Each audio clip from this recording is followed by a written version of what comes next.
Hi there, hope you're having a pleasant day wherever you may be. Despite what it may sound like, this place was not named after a guy's poker strategy. I'm at Bluff National Monument in southwestern Nebraska.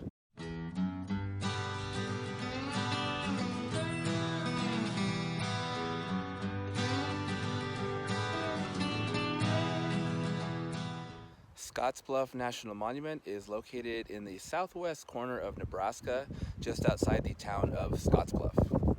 So what exactly is Bluff? Well, simply put, it's just a large outcropping of rock that juts out of the Nebraska prairie lands and is most famous as a landmark on the Oregon Trail back in the 1800s. So for starters, why is this even here? Well, the long of the short of it is that's what's left of what used to be the Great Plains. Uh, Millions of years ago, debris from the Rocky Mountains got washed out to the Great Plains and deposited itself in the forms of sandstones, mudstones, volcanic ash layers, and in the case of Scottsbluff, layers of limestone. The Platte River, about 3 million years ago, started to flow through the area and washed away all of the softer debris and basically leveled the Great Plains. However, the limestone barrier acted as a cap rock on Scottsbluff and prevented that from getting eroded as fast. Now, even though it has withstood the weathering and erosion this far, eventually it will wear down to be flat with the prairie around it here. And here's a great example of how Scottsbluff is eroding. That right there is a survey marker that was placed in 1933 to designate that this is the highest point in Scottsbluff, and that used to be flush with the ground, but over less than 100 years. Look how much is exposed now. Now, this isn't the only one in the area. There are some scattered about in the region, but this one proved to be especially significant at certain points of history. Now, largely because of the nearby Platte River that flows just to the north here, this became an abundant source of wildlife, namely the bison that roamed here, among others.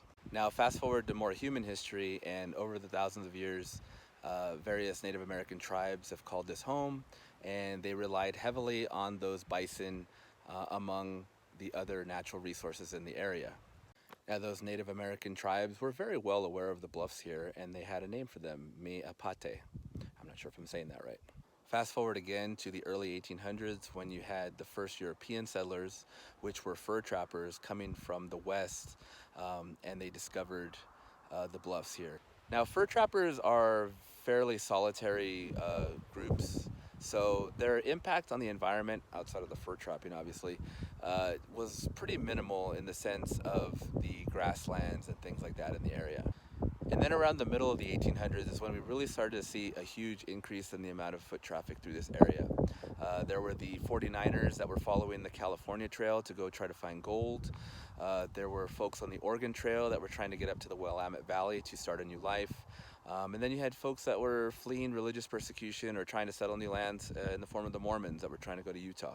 Now, through this region, all those people followed the same trail, and all those trails hit the same roadblock, Scottsbluff. Now, the reason it was a roadblock was because the trails they followed largely went along the Platte River. Well, when they got to this region, the area just north of the bluff and in between the river is a series of badlands, which was way too difficult to take wagons over. Then the rocky outcropping is obviously in the way, so they had to go south to an area known as Rubidoux Pass, and it was called Rubidoux Pass because some brothers had set up a trading post there, and their last name was Rubidoux. Now, Rubidoux Trail was an option, but it wasn't the ideal option because it veered them very far from the river and a source of fresh water. It added miles to their journey, and it was kind of just the least worst option at the time. Then in 1850, some soldiers from a nearby fort decided, hey, they wanted a piece of the action too. So they actually carved a trail through here at Scottsbluff in what was called Mitchell Pass. Now, this quickly became the favored route because it didn't take them too far from the water source, and it shaved off 8 miles from their journey, which equaled about 1 day of travel. So that was pretty big in those days. Now, unfortunately, like most stories, especially those that take place in the American West, it wasn't all puppy dogs and ice cream for the Native Americans in the region. Now, early on with the foot traffic, they were actually pretty accommodating. With limited resources out here, they were actually very helpful to the people that were venturing through here. They would offer advice and things like that. But eventually that kind of wore thin because they were starting to get the short end of the stick in a lot of matters. The settlers coming through brought in grazing animals, which totally decimated the grasslands. Decimating the grasslands meant there wasn't a lot of stuff for the eat for the bison, so the bison started to go away. Not to mention that the white settlers were killing the bison in en masse, so they were drastically altering the Native Americans' way of life. Now, those were just the unofficial ways they were getting screwed over. There were also plenty of official ways that they were getting screwed over. Like at the time, they were signing treaties with the U.S. government to exchange rights of using their land and things like that. However, as one of them put it, the only parts of the agreement that they were holding themselves up to was the taking of the land. So they were growing frustrated with that. So skirmishes and things like that were starting to increase, mostly out of frustration, really. In addition to the settlers, this was also used by the very short-lived Pony Express, but the advent of the telegraph basically made that obsolete. And then in 1869, with the completion of the Transcontinental Railroad, that more or less pretty much was the final death blow of overland travel to the west. So pretty much all the usage dried up shortly after that. What's really cool is that you can still see some of the ruts left by the people that walked this trail upwards of 150, 170 years ago. Now, on the surface, it may just look like a stream bed or a channel, but the way you know for sure is that occasionally the National Park Service left a little post that will tell you that this is what the trail was. In the early 1900s, it was deemed that this was pretty significant, so they gave it national monument status. And they also decided at the time that they felt that access to the top of the bluff was needed, so they decided to build a trail up to the top that includes a tunnel.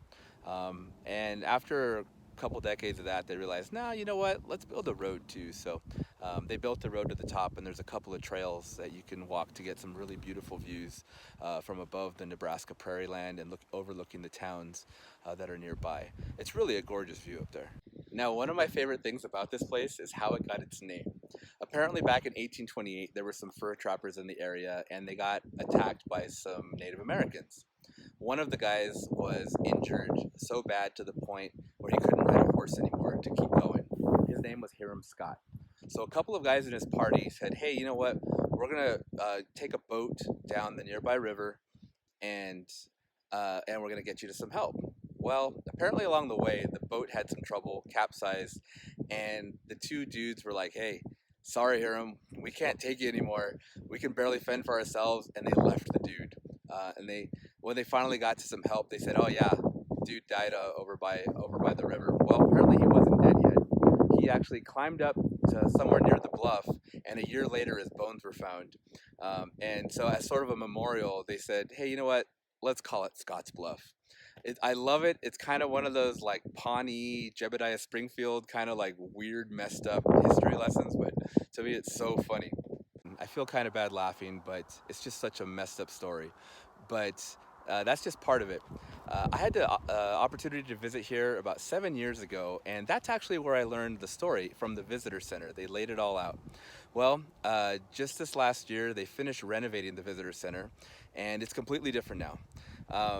And now there's hardly any mention of why it got its name. They just have one little blurb, and it just says that a guy died under mysterious circumstances.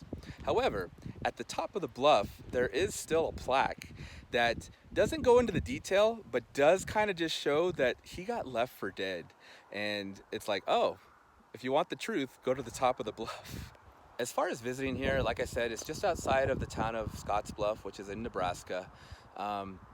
And it's fairly easy to get to. It's actually free. It's a national monument, but it is free to visit.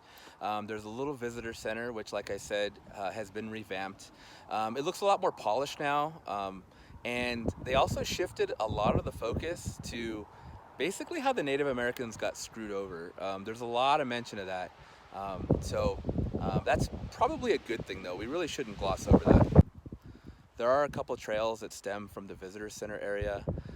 Then there is the road that goes up to the top of the bluff. Gives you some pretty amazing views of the area surrounding. And from the top of the bluff itself, you get a nice view of the surrounding area. including the town of Scottsbluff and the surrounding towns as well. And there actually is a trail that goes from the top of the bluff down to the visitor center, or vice versa, however you want to do it. Um, unless you're by yourself and you have to go get your car, so you're gonna have to double back. But if you have someone that can pick you up, you can do it one way. You can see some of the layering going on. You can see thin layers of ash. You can see some of the sandstones, the mudstones, the limestone. You get a really nice cross section from certain spots.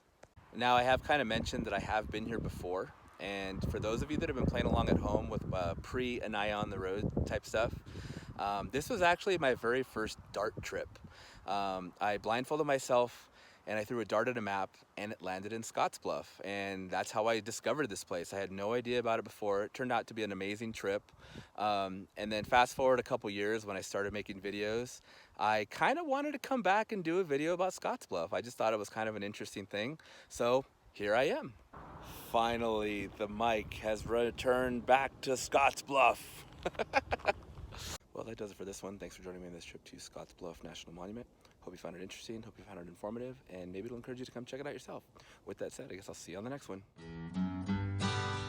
Scottsbluff was not unlike nearby Chimney Rock, which was a distinct landform that sort of broke up the horizon after days and weeks of just seeing empty prairie lands.